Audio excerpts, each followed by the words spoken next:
Porto 360. Patrocínio T2S Tecnologia. Eldorado Brasil.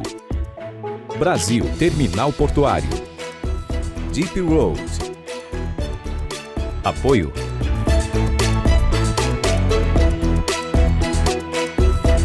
Apoio institucional.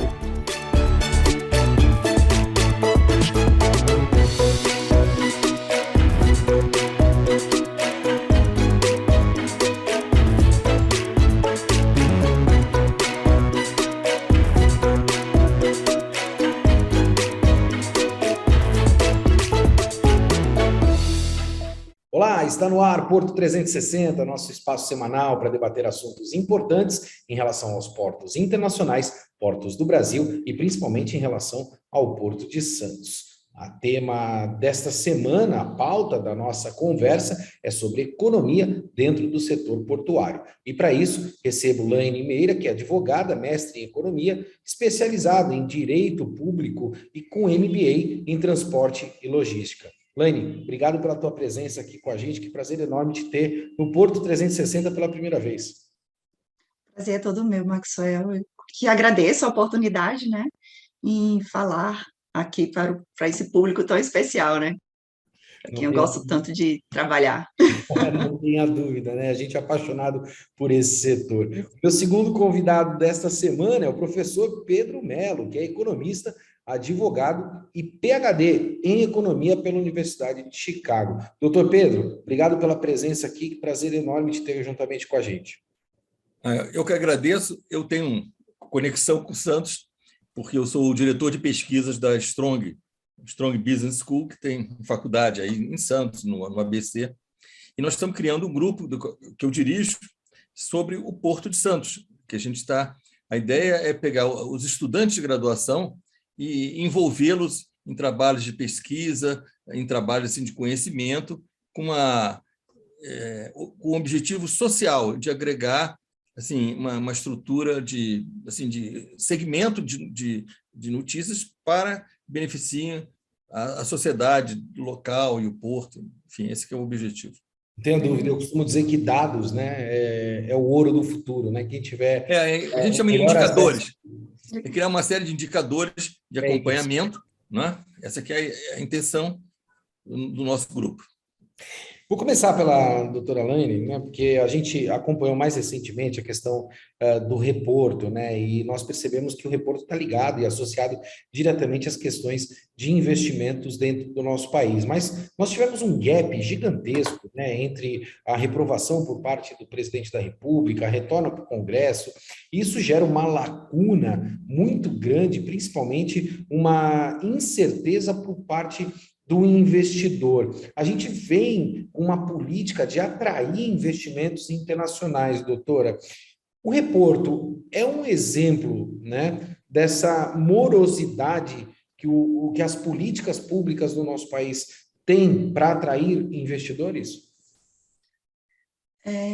Eu não diria que é um exemplo da morosidade, né, mas eu diria que é um exemplo da luta diária dos investidores, né, para que eles consigam ter um melhor retorno e possam oferecer mais investimentos e mais tecnologia, enfim, maior produtividade para o setor, né. O reporto, eu venho acompanhando, coincidentemente, o reporto desde 2019, quando eu fui assessora legislativa, e o parlamentar com quem eu trabalhava, ele foi quem protocolou a primeira emenda sobre o reporto. Então, desde 2019, isso vem tramitando dentro do Congresso, em seguida entrou na lei, né, da BR do Mar, e foi vetado pelo presidente. Em seguida, com muito esforço, muita luta, né, do setor portuário, e com a palavra do nosso presidente, ele esse veto foi derrubado e passou a viger a partir dessa semana, né, quando foi publicado. Então, assim, é importante dizer também que ter o apoio do presidente nesse momento foi fundamental para que o Congresso conseguisse derrubar, porque quando você vai para dentro do Congresso, você vê a quantidade, né, de votos necessários para que isso aconteça, é um somatório de esforços de todos os lados, em um trabalho que foi realizado com muita dedicação, assim, muita persistência pelo setor, pelas empresas do setor, as entidades do setor. Não vejo, e quero crer, doutora, não sei se a senhora me acompanha no raciocínio, que evidentemente é uma briga gigantesca do setor para poder fazer investimentos, né? Quando eu digo a Sim, morosidade, né? A senhora está falando a partir de 2019, então são aproximadamente 3 anos para que a gente já consiga aprovar uma lei que já estava em vigor, ou seja, para prorrogar única e exclusivamente uma legislação. Isso mostra aí a morosidade, de novo, né? No meu entendimento, por parte das políticas públicas para que possa atrair o investimento. Doutor Pedro, falando em investimentos, né, a gente vem acompanhando a política econômica, principalmente por parte do governo federal, com essa estabilidade do dólar, né? O dólar está flutuando, ele é que vai estar se regulando de acordo com o mercado. Mais recentemente, o dólar vem caindo, a gente está buscando investimentos internacionais no nosso país, pós-pandemia, onde o mundo também está buscando por recursos, né? A gente vai concorrer com o mundo de uma forma geral, e esse dólar, que a gente não sabe se sobe ou se desce, se a gente exporta, e qual é o problema com a falta de importação, fruto de um dólar tão alto, já com um processo inflacionário, eu não vou dizer nem batendo na nossa porta, né? Mas sentado no sofá do lado de nós, aqui na nossa casa. Com esse cenário, né? Como é que o senhor avalia a perspectiva aí para 2022, principalmente dentro do nosso setor? Pois não, eu vou dividir a tua pergunta em duas respostas. Primeiro, sobre a taxa de câmbio. Eu sei que a taxa de câmbio é uma variável que nenhum economista se arrisca a fazer prognóstico, porque é um preço, principalmente quando a taxa é flutuante, como é o caso do Brasil. Mas uma taxa flutuante, se você olhar assim para o longo prazo, é importante fazer essa conexão, porque um investimento em portos também são investimentos de longo prazo, de infraestrutura. Quando você olha para o longo prazo da taxa de câmbio, você tem três grandes forças que atuam. Uma no caso, dólar real, é a inflação nos Estados Unidos com a inflação do Brasil. Ou seja, mesmo que o dólar seja estável, no momento que sobe a inflação, o dólar passa a custar mais. Aliás, você tem que pagar mais reais por um dólar porque o seu país está mais inflacionário. Claro. Segundo elemento é a taxa de juros. Quando a taxa de juros sobe num país, ela faz com que muita gente modifique sua carteira de aplicações e passe a querer investir nesse país. Ou seja, quem investia antes no exterior desiste, traz esse dinheiro para cá, e estrangeiro também traz para cá. Então, isso tem um impacto sobre a taxa de câmbio. A taxa de juros influencia a taxa de câmbio no sentido de depreciá-la, em termos do... Ou seja, é porque é depreciar, mas assim, o real ficaria a um preço menor perante o dólar pelo efeito taxa de juros. E o terceiro efeito, esse é que é o mais complexo, é o crescimento relativo dos países. Não o crescimento econômico, mas a percepção de crescimento. Entende? Se o país, o pessoal vê como um país que está crescendo, tem perspectivas de crescimento, isso atrai investimentos. Atraindo investimentos, entra o dólar. Entrando o dólar, você tem, novamente, o dólar em reais cai. Ou seja, então, voltando, assim, esse é o geral sobre taxa de câmbio. Com relação ao caso dos investimentos no Brasil, eu diria que um grande fator é insegurança jurídica. Porque se você entra num investimento de longo prazo, a minha experiência, eu já trabalhei muito no mercado financeiro, enfim, além do lado acadêmico, fui vice-presidente de banco nos Estados Unidos, enfim, eu conheço bem essa área. O investidor, quando vem, todo mundo pensa o seguinte, ele está preocupado com a taxa de retorno. Sim, mas ele está mais preocupado ainda como é que ele tira o dinheiro daqui se algo não dá certo. Ele espera o melhor, mas se prepara para o pior. Nesse sentido, quando um investimento de longo prazo, ele é mais delicado, porque o investidor tem que ter fé nessas instituições, na permanência dessas instituições. Eu diria que esse é um grande problema, porque você vê assim, discursos diferentes, enfim, eu não ficaria muito confiante num panorama de médio e longo prazo nessas circunstâncias. Então, eu diria o seguinte, em termos do dólar, o Paulo Guedes, que foi meu colega lá, ele acha que a taxa assim, de câmbio, ponto de equilíbrio seria alguma coisa 4,5, 4,7, em função para esses meses, né? Enfim, mas isso é um exercício, na verdade, mas nesse exercício estaria favorável a entrada de dólar e o dólar caindo. Dentro do país. O senhor estudou, né, com o Paulo Guedes, o ministro da Economia, se não me falha a memória, vocês tiveram uma proximidade bastante grande, e aí eu quero me aprofundar um pouquinho mais, vou pegar a opinião da Laine, né? Doutora, a gente sabe que o Brasil, por si só, fez uma escolha, né, principalmente de atuar com os commodities, e a gente percebe isso de uma maneira bastante clara, né, recordes atrás de recordes de movimentação. Eu, particularmente, tenho algum receio em relação a esta questão, uma vez que, ao invés de exportar a soja, a gente poderia exportar o óleo de soja, né? A gente poderia exportar produtos industrializados que trariam muito mais valor agregado ao nosso país, como o faz a Alemanha, né? A Alemanha é o maior exportador de café do mundo e não tem um pé de café plantado. Então, são exemplos de industrialização que a gente ainda não consegue acompanhar. Mas quando a gente fala de commodities, o commodities ele é custo na veia, né? Então ele vai buscar o menor custo possível sempre. Então, se for barato operar em Santos, no Porto de Santos, ele vai operar por Santos. Se for barato operar pelo Arco Norte, ele vai operar pelo Arco Norte e assim sucessivamente. Com o dólar alto, doutora, a gente percebeu esse recorde atrás de recorde de movimentação, principalmente nesse momento de pandemia que o mundo estava precisando consumir e consumir bastante. Mas a gente acompanhou mais recentemente também, e aí eu vou estender essa pergunta para o doutor Pedro, o aumento da Selic, né? Onde faz com que o investimento deixe de ser em infraestrutura para ser um investimento muito mais especulativo, que era o que a gente já tinha no passado. E o commodities pode sofrer muito com isso, com a queda do dólar. A gente está num momento muito delicado para o nosso país, ou a gente vai continuar com essa celeridade de exportação de commodities para o mundo de um modo geral? Eu acredito que a gente vai continuar com esse efeito, né, de exportação de commodities. Uma das questões que mostrou isso foi agora a guerra, né, da Rússia e da Ucrânia, que embora a gente tenha sido, digamos assim, muito impactado por conta da questão das commodities básicas que a gente precisa para fertilizantes, que é o que a gente mais fala, e isso acaba impactando também na produção de todas as commodities, digamos, quer dizer, não todas, mas, né, das commodities é um insumo exato, necessário, mas ele também trouxe oportunidades, né, então, assim, outras commodities que seriam exportadas e a gente visualiza no nosso país que a gente pode suprir essa demanda, então é uma oportunidade para a gente exportar mais.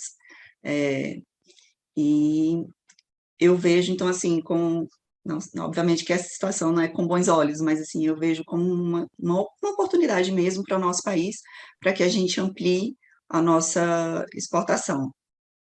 Doutor Pedro, deixa eu me aprofundar nesse questionamento com o senhor, que eu fiz para a doutora Laine, né, em relação à questão do investidor, né, da questão da disponibilidade de dinheiro para investir.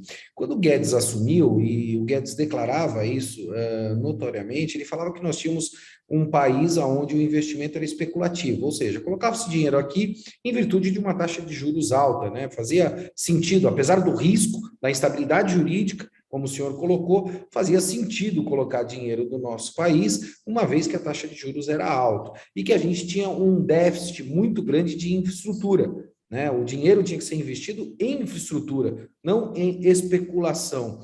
Aumentando a Selic, doutor Pedro, a gente caminha de novo para que o dinheiro vá para o lado da especulação ao invés do investimento em infraestrutura. E aí vai a minha preocupação. A gente está fazendo uma série de concessões. Vai ter investidor para isso, doutor? Essa é uma excelente pergunta. Pelo seguinte, você vai repartir em parte. Primeiro, eu queria falar um pouquinho das commodities.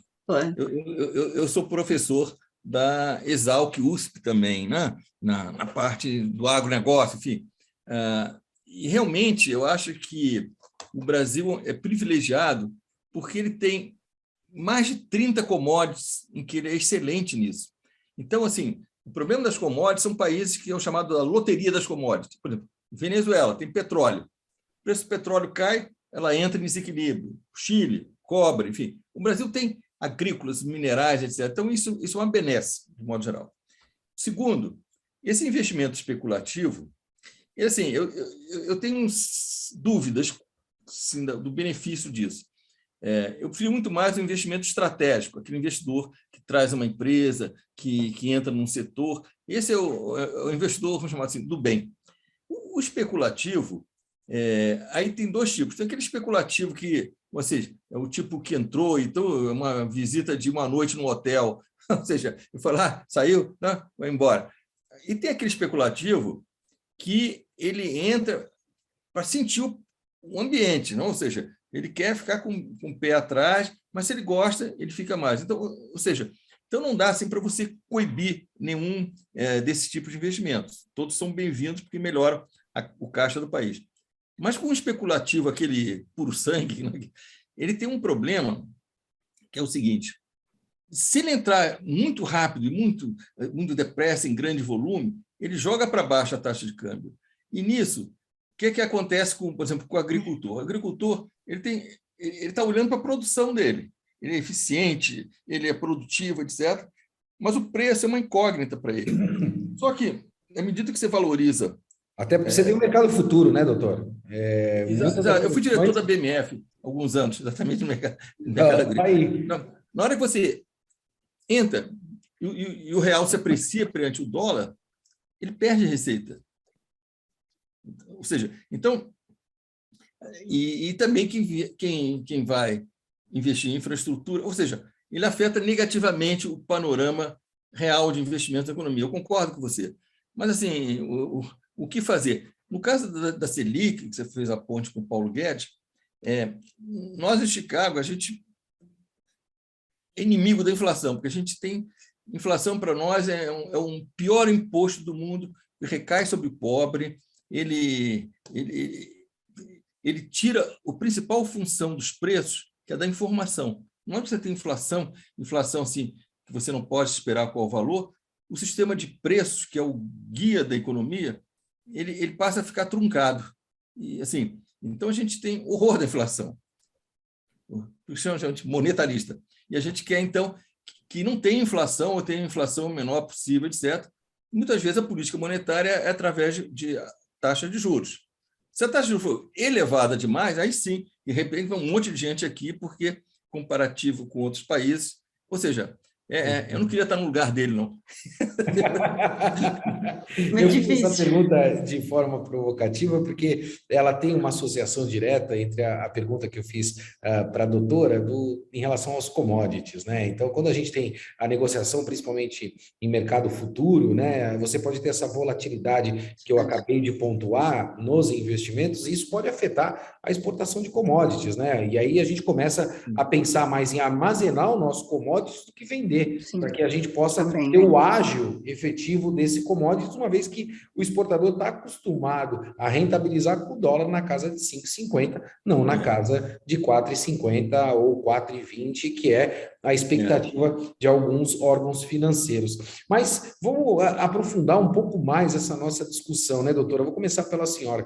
Estourou a guerra da Ucrânia agora, né? E a gente tem uma dependência significativa da Rússia, não só da Rússia, mas de outros mercados também, para outras questões. E eu acho que isso é uma tendência natural, fruto desse mundo globalizado que a gente tem. A gente está partindo de um mundo just in time para um mundo just in case. O que eu quero dizer com isso?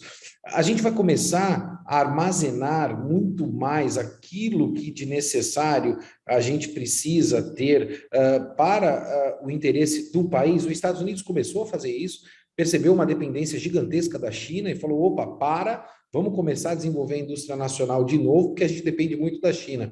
E o Brasil, me parece que está indo um pouco por esse caminho com a Embrapa, né? Ou seja, a gente tem aí um órgão que pode ajudar e contribuir muito nisso. Será que a hora é agora de concentrar os esforços nesse caminho, doutora, com esta situação que a gente tem da guerra da Rússia, ou a minha percepção está um pouco equivocada? Essa é uma pergunta de vestibular, hein? É aquela pergunta que vai definir se eu entro ou se eu fico.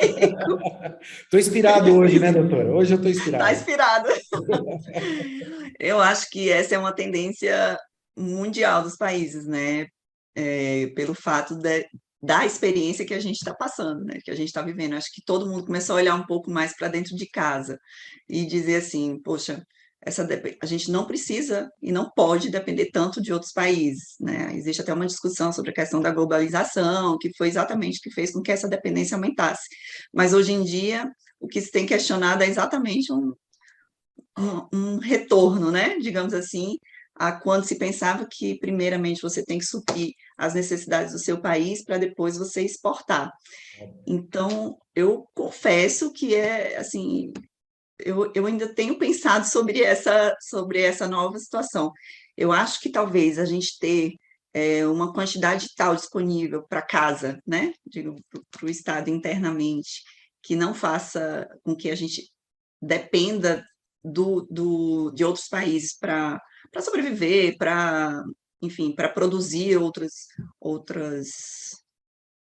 não, como eu digo, produtos industrializados, enfim, outras coisas que a gente depende, ainda seria melhor do que talvez Essa focar alta totalmente. competência que a gente tem no mercado. Exato. Um equilíbrio, né? Sem Exato, assim, eu acho que você produzir a tal ponto que você não tenha essa dependência, mas eu acho que você também não pode se fechar para o mercado mundial. É isso, eu acho que a globalização ainda não, né? É muito importante e ainda será por muito tempo, né? Sem dúvida, mas Em talvez termos de o comércio. modelo esteja mudando, né? E essa é a minha grande preocupação de talvez a gente ser um pouco míope e não acompanhar essa mudança veloz que vem acontecendo. A gente está chegando ao final do nosso programa e eu queria fazer mais uma pergunta para cada um de vocês, porque toda vez quando a gente fala de políticas econômicas dentro do nosso país, né, a gente fala principalmente do agronegócio, né? O agronegócio, que é importante, mas acaba atingindo ou atendendo uma parcela da nossa população e não acaba gerando um alto volume de emprego, principalmente. Aí, falando de economia, a gente precisa ter emprego dentro do nosso país para que a economia gire, né? Não adianta a gente mandar o dinheiro lá para fora. Por que a gente tem uma alta dificuldade numa política de industrialização que contribua com a economia, doutor Pedro? Bom, essa até é vestibular. Eu acho Também, que né? a nossa Eu tô bom hoje, hein? Eu industrialização... falei que eu trouxe dois economistas Tá afiado, especializados, eu falei assim, tá ó, afiado. hoje eu vou tirar todas as minhas dúvidas. A nossa industrialização, ela pecou no início de se basear muito no protecionismo e na criação assim, de vantagens artificiais de competitividade. E acostumou os industriais a isso. Então, o que acontece é que, num mundo perfeito, eu acho que deveriam funcionar as vantagens competitivas e comparativas, ou seja, o Brasil deveria se especializar em algumas coisas e menos em outras, enfim, e realmente ter preços competitivos no mercado internacional. Só que, nesse mundo imperfeito, você tem itens como segurança, vamos chamar assim, médica hospitalar. Você não pode ficar na dependência de todos os insumos que dependem da vida das pessoas nas mãos do exterior. Mesma coisa dos alimentos. Felizmente, esse a gente não está mais. Mas se você olhasse 40 anos atrás, o Brasil era importador de alimentos, importava comida. Era um país que importava comida, com todo esse potencial agrícola, importava comida. Então, eu acho o seguinte, a minha opinião, juntando até o que você falou no começo, por que a gente não agrega valor aos produtos primários? Eu acho que devia ser uma industrialização que usasse mais intensivamente esses recursos, que estivesse baseada assim, em tecnologia e, principalmente, desse maior atenção à educação. Eu, como professor da USP e também diretor de pesquisa da ESAG, professor da ESAG, quando eu olho assim, a USP, eu vejo o sacrifício que são os professores lá, o que eles ganham. A gente lê essas manchetes assim, de investimentos em outros setores. Enfim, por exemplo, eu sou professor, me aposentei por causa da idade, mas eu continuo dando aula, sem receber um tostão, porque assim, a gente tem essa vontade de devolver para a sociedade, né? Mas por outro lado é revoltante, você vê assim, eu estava vendo, acho que tribunal eleitoral, o que ele vai gastar em segurança e tudo é mais que o orçamento de todo o setor de água lá da USP, só para ter guardas para proteger os juízes, enfim. Tem muito desequilíbrio no setor público, mas eu não quero me estender nisso, não, porque senão eu fico... Não tenho dúvida. Eu acompanho, realmente falta investimento em todas essas áreas. E a educação, eu quero dizer, educação é o básico de um país. Se a gente não tiver educação em todos os níveis, a gente está fadado a ficar um país medíocre. Concordo. Doutora Laine, a gente chegou ao final do nosso programa, mas eu queria ouvir a tua opinião também em relação a essa questão da industrialização, né? A gente sabe do quão importante é esta questão para que a gente se desenvolva como país mesmo e como sociedade.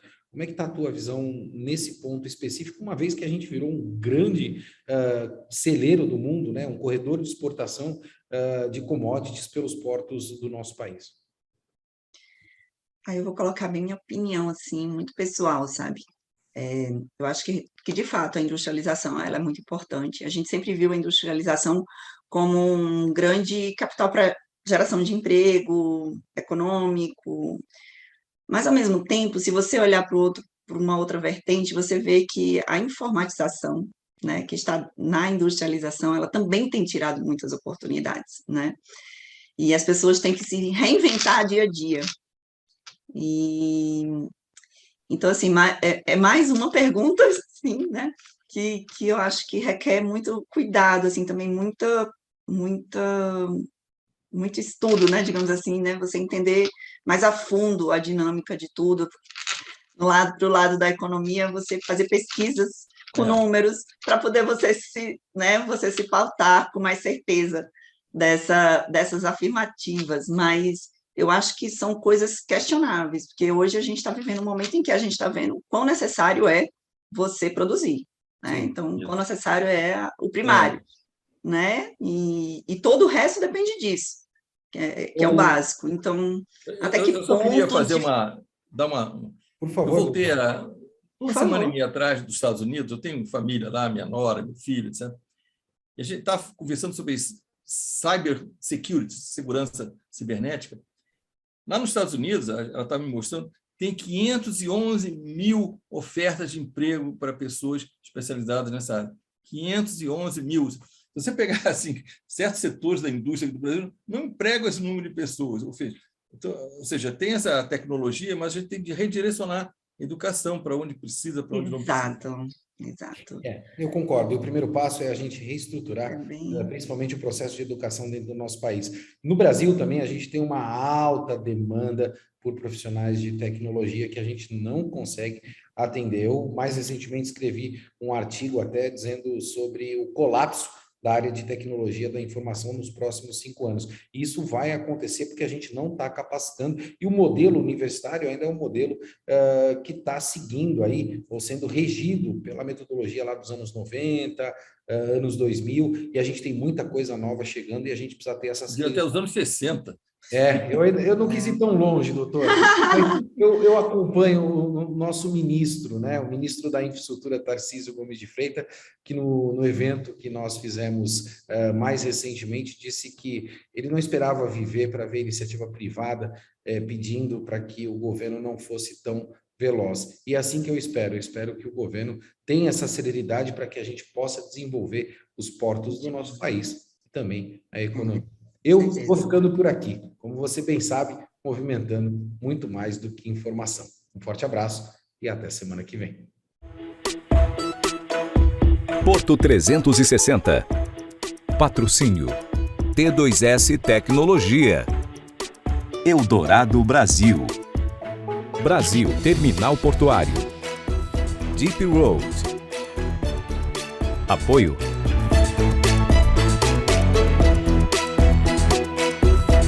Apoio institucional.